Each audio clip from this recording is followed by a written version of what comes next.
warahmatullahi wabarakatuh. Saya Wahyuni Lestari, calon guru penggerak Angkatan 10 Sulawesi Barat, Kabupaten Mamuju. Hari ini saya akan melakukan wawancara dengan Kepala Sekolah SD Negeri 3 Bangkalan Barat. Assalamualaikum Pak, boleh diperkenalkan namanya? Waalaikumsalam warahmatullahi wabarakatuh. Atas nama Samsudin SPD, Kepala PT SD 3 Bangkalan Barat, Kabupaten Jeneponto. Oke Pak, di sini saya akan melakukan beberapa wawancara Pak tentang dilema etika dan atau dudukan moral. Oke, untuk pertanyaan pertama, sebelum itu bagaimana kabarnya Pak? Alhamdulillah baik. Baik Pak ya. Oke. Pertanyaan pertama di sini, selama ini bagaimana Anda Anda dapat mengidentifikasi kasus-kasus yang merupakan dilema etika atau bujukan moral, seperti Bapak mungkin pernah dapat kasus teman-teman guru yang lain ada dilema antara kebutuhan pribadi atau kebutuhan sekolah profesinya. Oke, kalau masalah dilema etika itu guru memang pasti ada permasalahan dari satu sekolah. Ada seorang guru berapa hari tidak sempat hadir di tempat ini, dengan itu kami mengambil suatu tindakan dan mengintegrasi memanggil dia untuk mewawancarai atau menanyakan bahwa apa yang kendala akhirnya sehingga kita tidak bisa hadir untuk mengajar selama beberapa hari ini.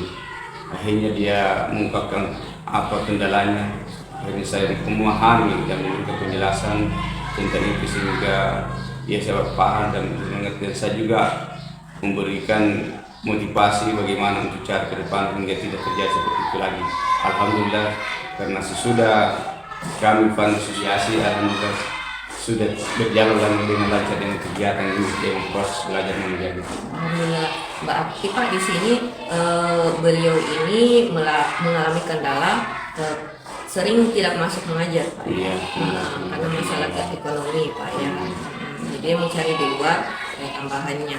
Oke. Alhamdulillah Pak, kalau dia sudah bisa aktif kembali dan kemudian bisa juga aktif mencari nafkah di luar sekolah. Oke. Kemudian pertanyaan selanjutnya ini, bagaimana Anda menjalankan pengambilan keputusan di sekolah Anda, terutama untuk kasus-kasus di mana ada dua kepentingan yang benar atau sama-sama mengandung nilai kebajikan. Nah, biasa dilema Pak ini. Mungkin kalau persoalan kepentingan itu masalah kita sama-sama bagaimana untuk mencari kebenaran dan menyelesaikan dengan kita kerjasama dengan kita ketua komite sekolah. Sesuatu yang terjadi pasti kita harus kolaborasi dengan semua pihak yang ada di sekolah ini. Seperti itu, kita tidak bisa mengambil tindakan keputusan untuk sendiri-sendiri. Semua apapun terjadi sekolah pasti kita hanya kita kerjasama pihak dari teman-teman guru dengan komite sekolah. Itu yang kita lakukan. Oke, berarti semua di ini Pak ya saling berkomunikasi.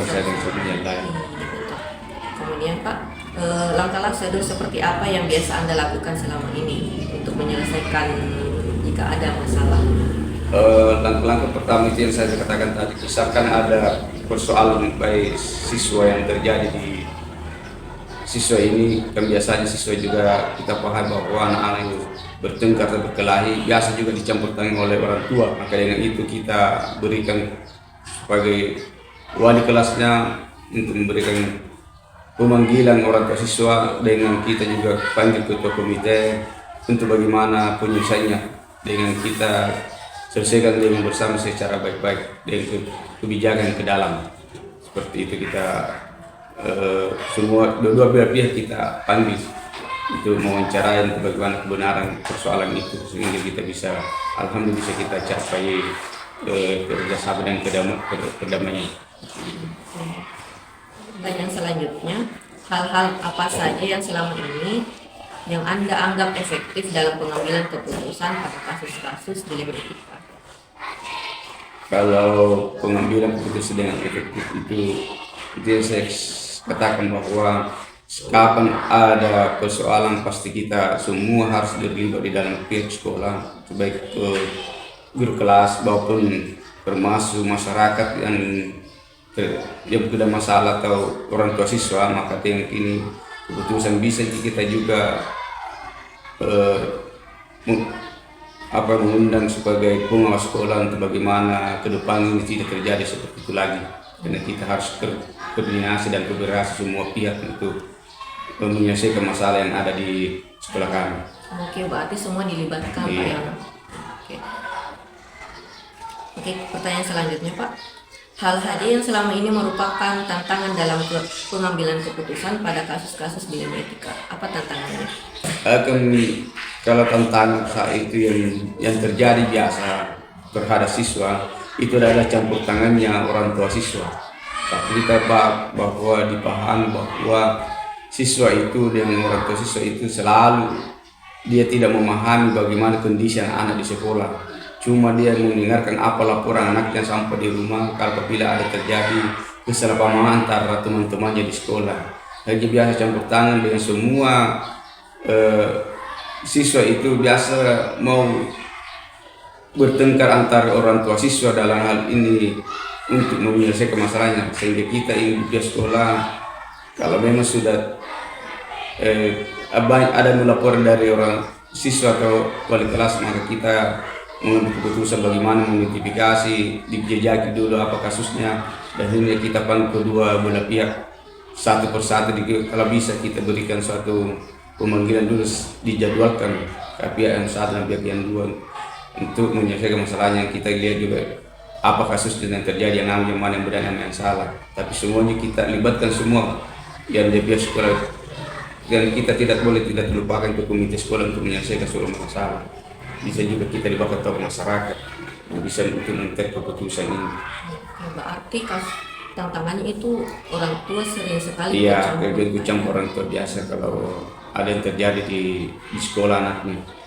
Itu yang jadi masalah kita kalau di sekolah, karena orang tua siswa itu kalau memang sudah masuk di sekolah itu ya lagi-lagi persoalan yang terjadi, sehingga kita bisa mengantisipasi, kita mengidentifikasi atau kita bisa juga mengunjungi orang tua siswa, termasuk ketua komite yang kita perintahkan untuk mengatasi masalah seperti itu.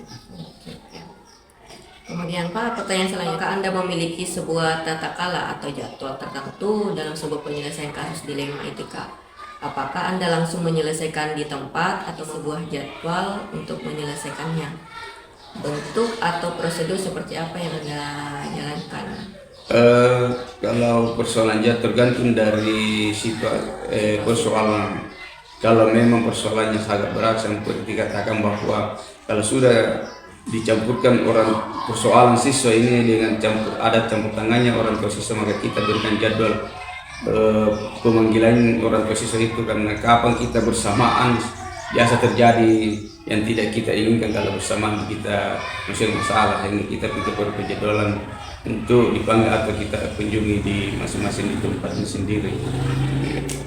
Berarti itu sesuai dengan kondisi persoalan.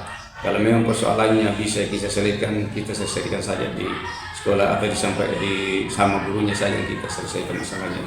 Kalau memang masalahnya yang tidak terlalu parah. Oke. Kemudian seseorang atau faktor-faktor apa yang selama ini mempermudah atau membantu Anda dalam mengambil keputusan dalam kasus-kasus dilema etika? Kalau itu karena itulah yang kita lakukan, karena ada juga kolaborasi kerjasama semua pihak di sekolah ini, jadi semua persoalan bisa kita selesaikan. Karena semua pihak kita libatkan dengan bagaimana cara menyelesaikan persoalan. Berarti setiap mengambil keputusan Pak, semua orang yang berhubungan dengan sekolah ini itu harus kita dilibatkan. Kemudian pertanyaan terakhir Pak, semua hal yang telah disampaikan, pembelajaran apa yang Anda dapat petik dari pengalaman selama ini Pak? Kalau pembelajaran yang kita ambil pengalaman sejarah, maka kami sebagai kepala PT ini, kepala pimpinan sekolah, maka menyampaikan kepada semua rekan-rekan guru bagaimana untuk membina, melihat anak-anak mengajar dan memperhatikan kondisi siswa itu baik dalam di ruang maupun di luar sekolah, di lingkungan ini. Kita lihat bagaimana anak-anak itu cara bermain dan kondisinya. Kita lihat juga anak-anak itu bagaimana etikanya dalam setiap hari-harinya. Kalau memang ada anak-anak seperti itu, maka kita berikan pendampingan atau pembinaan khusus untuk bagaimana sehingga tidak bisa terjadi apa-apa bersama teman. Itu yang kita pengalaman, karena suatu kejadian atau masalah di sekolah itu satu lala berat tantangan kita, itu suatu masalah itu satu pemikiran bagi kita, karena biasanya masalah sepele itu menjadi besar, karena itu biasanya ada campur tangan di masyarakat, sehingga kita sebagai pimpinan selalu kita memberikan kepada guru kita untuk bagaimana cara memperhatikan anak kita setiap hari, seperti itu yang kita lakukan. Apalagi ini tingkat SD Pak. Iya, di SD rawan itu Oke, makasih Pak atas kesempatan yang diberikan hari ini. Semoga ini bermanfaat. Oke, itu adalah hasil dari wawancara saya hari ini. Sampai jumpa di pertemuan selanjutnya. Assalamualaikum warahmatullahi wabarakatuh.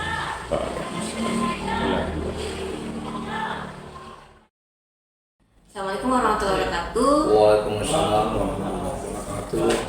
Saya Wahyuni Lestari, calon guru penggerak angkatan 10 Sulawesi Barat, Kabupaten Mamuju. Hari ini saya akan mewawancarai kepala sekolah saya sendiri. Assalamualaikum Pak. Waalaikumsalam warahmatullahi wabarakatuh. Hari ini saya akan mengajukan beberapa pertanyaan yang berhubungan dengan dilema etika. Saya akan mulai Pak. Di sini pertanyaan pertama, selama ini bagaimana dapat mengidentifikasi kasus-kasus yang merupakan dilema etika atau dudukan moral? Oke, makasih. Assalamualaikum warahmatullahi wabarakatuh. Sebagaimana pertanyaan Anda mengatakan bahwa dilema ini adalah bahan baru buat saya sebagai kepala sekolah. Jadi dilema ini bisa kita mengambil kesimpulan bahwa kita harus memilih antara benar dan jatuh. Oleh itu, kami di sini selalu membuat tindakan-tindakan dan melibatkan semua wakasek yang ada sehingga apa yang dilakukan mahasiswa kita bisa terus. Oke, berarti setiap keputusan itu dibicarakan. Oke. Kemudian pertanyaan kedua, selama ini bagaimana Anda menjalankan pengambilan keputusan di sekolah Anda, terutama untuk kasus-kasus di mana ada dua kepentingan yang sama-sama mengandung nilai kebajikan. Nah, itu tadi saya katakan bahwa semua melibatkan semua wakasek dengan kajur. Olehnya itu, disinilah peran penting sebagai kepala sekolah dibantu dengan wali kelas, bahwa apabila suatu siswa melakukan tindakan atau melakukan pelanggaran yang ada di sekolah, itu kita betul-betul melihat bagaimana tingkah lakunya, kemudian bagaimana asal usulnya, sehingga kita tidak mengorbankan satu pihak. Berarti semua ini Pak ya? Iya. Kemudian pertanyaan selanjutnya, langkah atau prosedur seperti apa yang bisa Anda lakukan selama ini? Prosedurnya ialah, pertama, setelah anak itu melanggar beberapa aturan yang ada di sekolah, wali kelasnya kemudian melapor ke BP kepada wakasek kesiswaan dan kepada saya. Kalau tidak bisa dipecahkan bersama, ini kita akan panggil orang tuanya, sehingga kita akan mencari solusi bagaimana seorang orang tua melihat tingkah laku anaknya di sekolah. Jangan cuma menitip doang saja sama di sekolah sehingga dia mau lepas tangan tentang keberadaannya selama dalam pendidikan di UPT SMK Negeri 1 Mamuju. Kalau itu terjadi sama guru Pak? Kalau guru ya kita akan panggil baik-baik bagaimana aturan-aturan yang ada di sekolah, bagaimana kita ini PNS, bagaimana kita ini PK, semua ada prosedurnya. Jadi umpamanya kalau ada guru mengatakan, saya akan laporkan kepada pimpinan saya sampai ke pengawas, tingkat kabit, bahkan tingkat jenis. Tapi selama si bisa atasi, kenapa tingkat? Oke, pertanyaan selanjutnya, hal apa saja yang selama ini yang Anda anggap efektif dalam pengambilan keputusan pada kasus-kasus dilema? Kasus-kasus dilema itu yang jelas kekompakan. Ya, ada kekompakan semua stakeholder yang ada di sekolah, baik dari wali kelas, guru PP dengan guru mata pelajaran, dengan semua wakasek yang ada, sehingga apa yang diputuskan itu sudah ada keputusan sekolah. Satu yang memutuskan dioper kepada guru BP, dioper kepada kesiswaan, kalau kepada itu satu kesatuan bahwa inilah hasilnya suatu keputusan yang ada di SMK Negeri 1. Jadi keputusan itu ada di tangan mereka. Kepala sekolah tinggal masuk saja. Apa artinya sebagai kepala sekolah kalau teman-teman juga tidak membantu? Jadi semuanya itu kita bermuara kepada teman-teman yang di desa, kerjasamanya wali kelas, kajur, guru BP, guru mata pelajaran, kemudian wakasek, kemudian dioper kepada kepala sekolah akan menentukan semuanya, tapi dengan catatan bahwa kita harus kerjasama. Berarti diambil dari bawah dulu Pak. Iya. Ya, Terakhir kepala sekolah. Oke, kemudian pertanyaan selanjutnya Pak. Apakah Anda memiliki sebuah tata cara atau jadwal tertentu dalam sebuah penyelesaian kasus dilema etika? Apakah Anda langsung menyelesaikan di tempat atau membuat jadwal menyelesaikan bentuk atau prosedur seperti apa yang Anda Jujur bahwa kayak ini belum punya jalur tersendiri. Karena kenapa ini baru-baru buat saya, apa yang saya sampaikan tadi pertanyaan ini baru-baru. Kemudian lebih baik saya diskusi memang ya. Artinya ada pelanggaran pada etika itu kita akan selesaikan memang pada hari itu, janganlah bermalam. Karena kenapa? Kan waktunya melanggar, waktunya juga besok kan beda. Olehnya itu selalu saya tekankan kepada teman-teman, kalau ada anak melanggar, khususnya etika yang ada di sekolah, tolong dipandu orang tuanya supaya masalah ini bisa kita selesaikan baik secara institusi maupun secara kekeluargaan. langsung di Langsung diskusi. Tapi jadwal belum ada karena ini barang baru kita. Ya, jujur ini barang baru buat saya sebagai kepala sekolah. Oke Pak. Kemudian pertanyaan selanjutnya, adakah seseorang atau faktor-faktor apa yang selama ini mempermudah atau membantu Anda dalam pengambilan keputusan dalam kasus-kasus ini? Ya itu tadi, kita kerjasama dong antara wali kelas, antara kajur, antara guru dan studi, guru BP, wakasek, semua yang ada di sekolah ini supaya kesatuannya itu bisa menghasilkan hasil yang menguntungkan. Kalau perlu datangkan orang tuanya kalau ada kasus, kemudian kita selesaikan bersama tanpa mengorbankan satu pihak, baik dari sekolah, baik dari anak itu sendiri. Jujur ya bahwa di lembaga kita selama ini kita tidak serta-merta menyuruh anak pindah tidak. Keluar nih.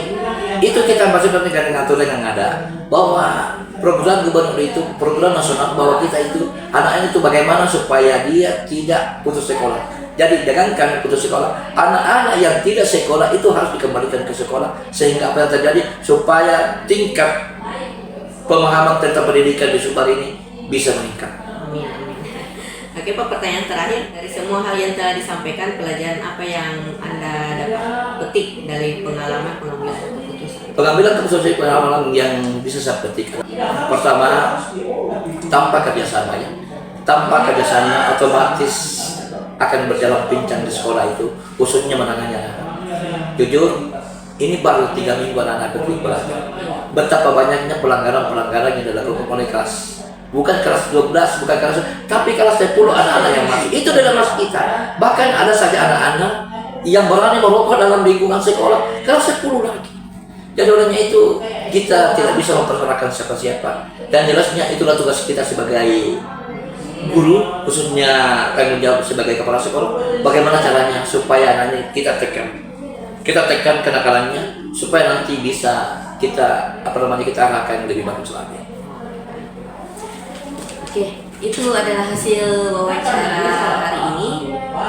Terima kasih atas waktunya Pak. Sama-sama.